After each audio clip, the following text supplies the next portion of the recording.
Bonjour, je m'appelle Nathalie Gardy, je suis coach de vie et j'accompagne plus particulièrement les femmes à traverser les périodes charnières de leur vie et à oser être qui elles sont vraiment. Je suis très contente de vous retrouver pour la 4e vidéo de la série Et si je changeais le regard que je pose sur moi. L'intention que je mets dans ces vidéos de cette série, c'est vous permettre de faire connaissance avec vous, avec vos différentes facettes, de les accueillir en toute bienveillance. L'ensemble fait que vous êtes une personne unique et précieuse. Les semaines précédentes, je vous ai invité à observer les différentes facettes de votre personnalité, ce que vous faisiez facilement, vos hobbies, vos passions, mais aussi les situations qui vous hérissent, les il faut que, je dois, avec les croyances limitantes qui sont plus ou moins obsolètes. Je vous avais également invité à ralentir.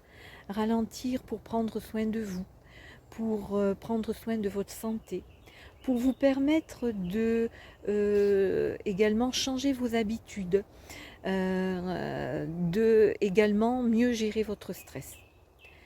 Cette semaine, je vais vous partager 4 clés qui m'ont aidé à vivre plus en harmonie. La première, c'est déjà s'aimer comme nous sommes.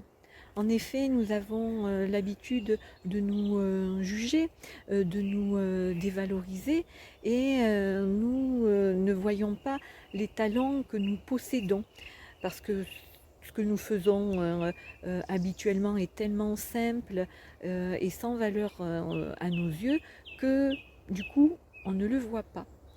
Or, apprendre à s'aimer et à voir ses côtés positifs permet d'être plus indulgent avec les autres. Parce que si on accepte, nous, nos dualités, eh ben, on va accepter que l'autre, ben, il est différent et que lui aussi, il a des côtés qui nous plaisent et des côtés qui nous plaisent moins. Voilà. Et ça nous permet également d'apprécier du coup la vie parce que les situations sont beaucoup plus calmes. Ensuite, la deuxième, c'est oser exprimer ce qu'on a sur le cœur. Combien de fois on garde sur le cœur nos mots et qui finissent par nous empoisonner parce que on a peur d'être jugé, d'être critiqué, de ne pas être aimé. Et à la longue, ça finit par exploser, hein, et les mots sortent spontanément, soit dans la colère, soit dans des larmes. Et là, les dégâts peuvent être importants. Et bien évidemment, vous sentez, vous culpabilisez, vous sentez nul, et voilà, on en revient à une perte de confiance.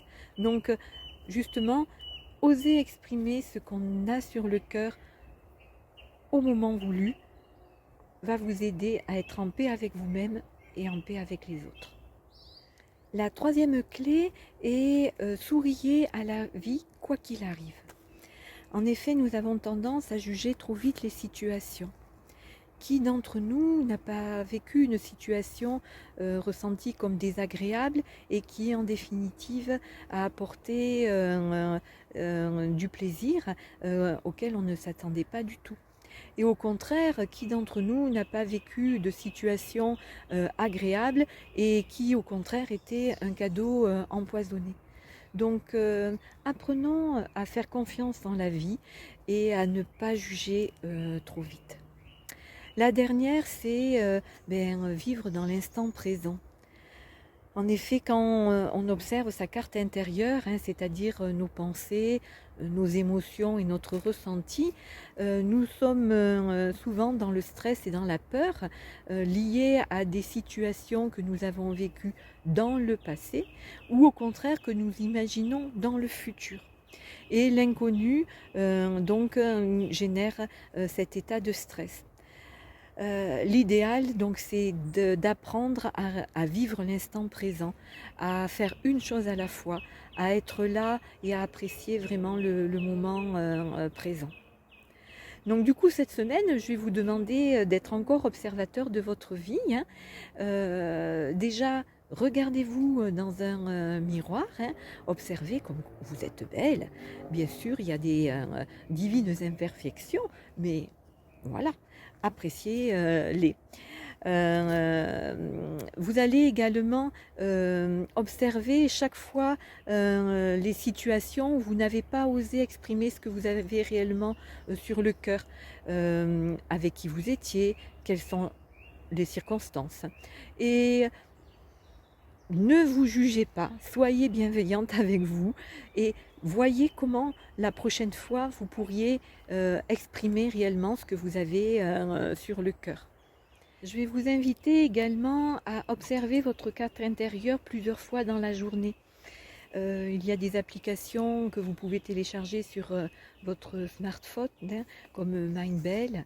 Il y a une sonnerie qui va s'enclencher régulièrement, de façon aléatoire.